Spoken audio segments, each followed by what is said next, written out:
Labor Unions Are Anti-Labor by George Reisman, an Audio Mises Daily narrated by Robert Hale.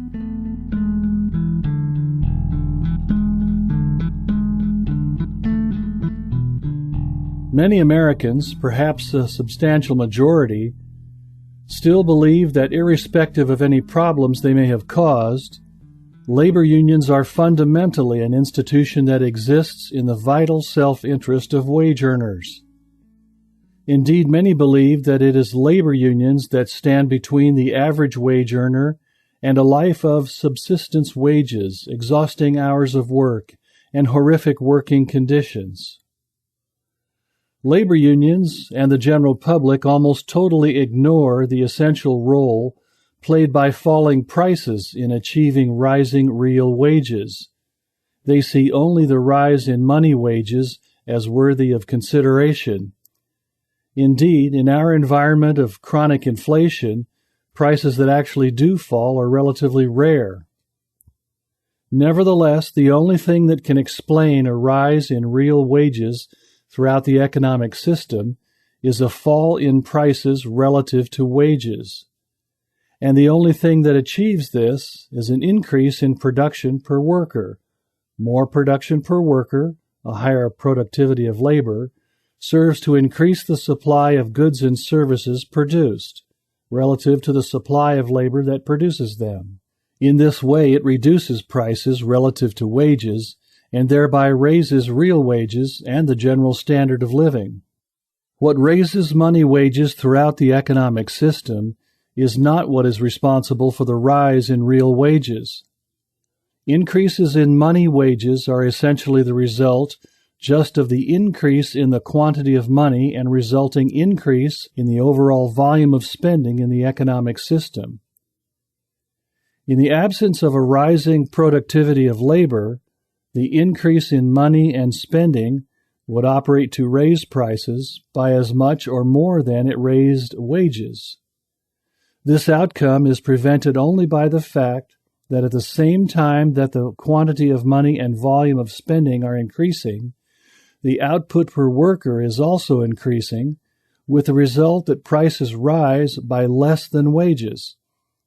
A fall in prices is still present in the form of prices being lower than they would have been had only an increase in the quantity of money and volume of spending been operative.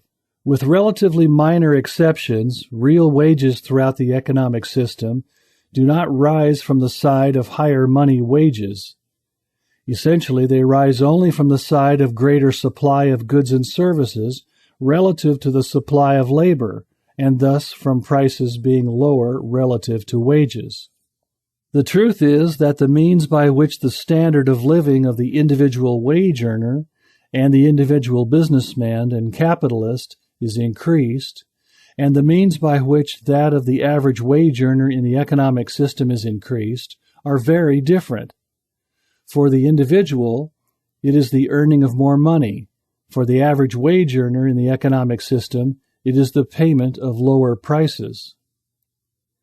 What this discussion shows is that the increase in money wages that labor unions seek is not at all the source of rising real wages, and that the source of rising real wages is in fact a rising productivity of labor, which always operates from the side of falling prices, not rising money wages.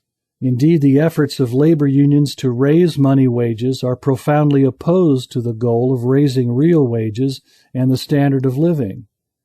When the unions seek to raise the standard of living of their members by means of raising their money wages, their policy inevitably comes down to an attempt to make the labor of the members artificially scarce. That is their only means of raising the wages of their members. The unions do not have much actual power over the demand for labor, but they often achieve considerable power over the supply of labor. And their actual technique for raising wages is to make the supply of labor, at least in the particular industry or occupation that a given union is concerned with, as scarce as possible. Thus, whenever they can, unions attempt to gain control over entry into the labor market. They seek to impose apprenticeship programs or to have licensing requirements imposed by the government. Such measures are for the purpose of holding down the supply of labor in the field and thereby enabling those fortunate enough to be admitted to it to earn higher incomes. Even when the unions do not succeed in directly reducing the supply of labor, the imposition of their above-market wage demands still has the effect of reducing the number of jobs offered in the field and thus the supply of labor in the field that is able to find work. The artificial wage increases imposed by the labor unions result in unemployment when above-market wages are imposed throughout the economic system.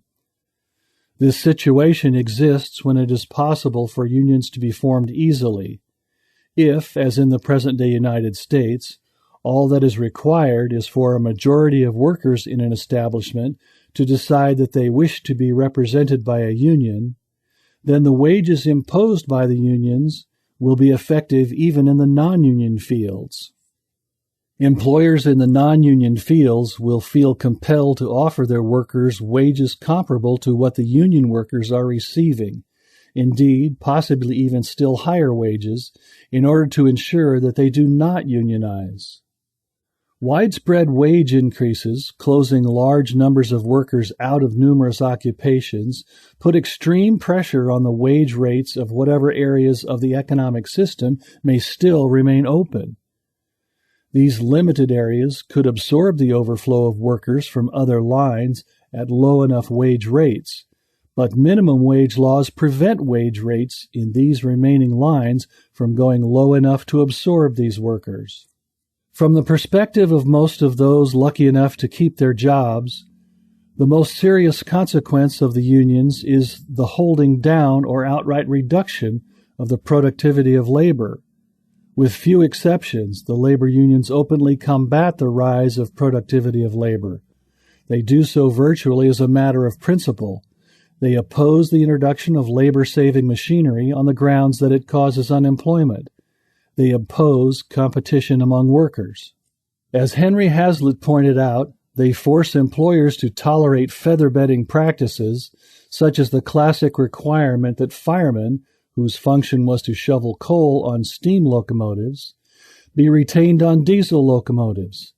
They impose make-work schemes, such as requiring that pipe delivered to construction sites with screw thread already on it have its ends cut off and new screw thread cut on the site.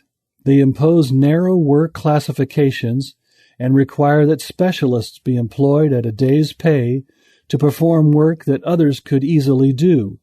For example, requiring the employment of a plasterer to repair the incidental damage done to a wall by an electrician, which the electrician himself could easily repair.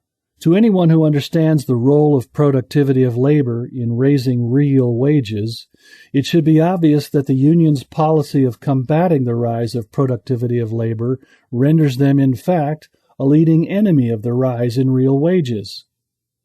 However radical this conclusion may seem, however much at odds it is with the prevailing view of the unions as the leading source of the rise in real wages over the last 150 years or more, the fact is that in combating the rise in the productivity of labor, the unions actually combat the rise in real wages. Far from being responsible for improvements in the standard of living of the average worker, labor unions operate in more or less total ignorance of what actually raises the average worker's standard of living. In consequence of their ignorance, they are responsible for artificial inequalities in wage rates, for unemployment, and for holding down real wages and the average worker's standard of living.